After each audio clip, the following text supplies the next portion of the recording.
Welcome to another edition of Florida Newsmakers. I'm Faraj-Johnson with our very special guest, Chairman of the Republican Party of Florida, Lenny Curry. Thank you so much for being here with us today. Good to be here. Thanks for having me. Let's talk about the next election. It's never too early to talk about 2014.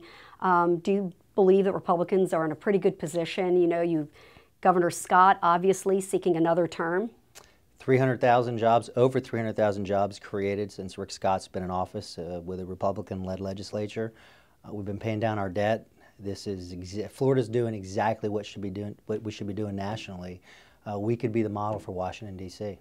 Well, when Governor Scott ran as a candidate, one of his top priorities obviously was the economy and creating jobs. So do you feel that's a promise that has been met and that will help propel him forward? Over 320,000 jobs created in about 2 years. Let's Get to Work was the bold campaign that he ran on, and he's absolutely delivered. Well, the governor has stirred up some controversy in recent weeks, but it's always interesting to see controversy because this is how the process works on Medicaid reform. What are your thoughts on that? Are you hearing from some of the Tea Party leaders who were there and behind the governor, and what are some of the concerns they're expressing?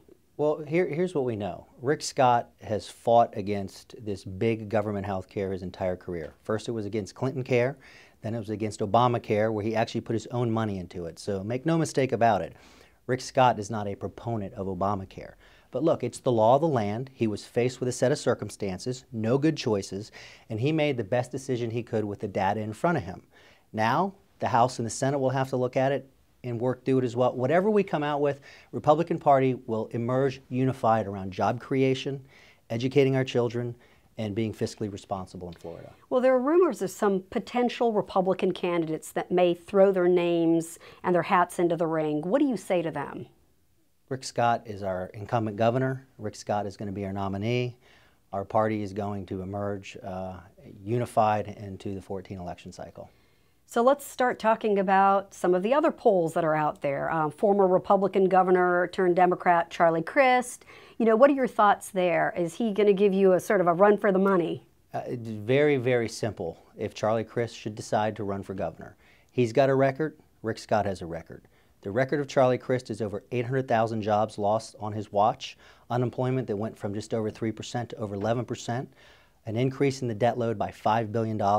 Contrast that with Rick Scott, 320-some thousand jobs created, paid down the debt by $2 billion. The record is clear and it speaks for itself. Another name in the mix, Democratic U.S. Senator Bill Nelson. I mean, pretty recent news. What are your thoughts about that? Same thing. Bill Nelson's got a record and Rick Scott's got a record. And we have a really good story to tell here in Florida with Governor Scott and our Republican-led legislature, and that is job creation, education, and fiscal responsibility. Looking ahead, lessons learned from the 2012 presidential election, what is it that Republicans in Florida need to do differently? What is it that Republicans across the nation need to do differently? Well, in the short term, the Republican Party will tell the story that we've been talking about here today. That is one of job creation. In the long term, when you get past these midterm elections, there's no question that the Republican Party has to connect with diverse groups of people. The demographics are changing in Florida, much like the country. We've got to be able to connect with the next generation of Cubans, Puerto Ricans, women. I mean, the list goes on and on where we've got to reach out to and engage other groups of people. And do you think that you're going to try to recruit a different kind of Republican here in the state of Florida? No, we're not. We have to embed ourselves in communities with Republicans that are of those communities and just demonstrate that first that we care and that we're willing to listen, build those relationships, and then communicate the Republican message, the principles that are timeless, the principles that create opportunity and create jobs and give people a purpose every day. And finally, just because we have a little bit of time, Governor Jeb Bush, former Governor Jeb Bush, his name has been circulating mostly by his dad, by his brother. What are your thoughts on that? We're hearing a lot of chatter about former Governor Jeb Bush and Senator Marco Rubio potentially running for the presidency. It's just exciting for Florida to have both of those men being as a potential candidate. If either one of them decides to do it, I know that Florida will be in good hands. I'm just enjoying the fact that, again, two serious potential contenders are being discussed right out of Florida.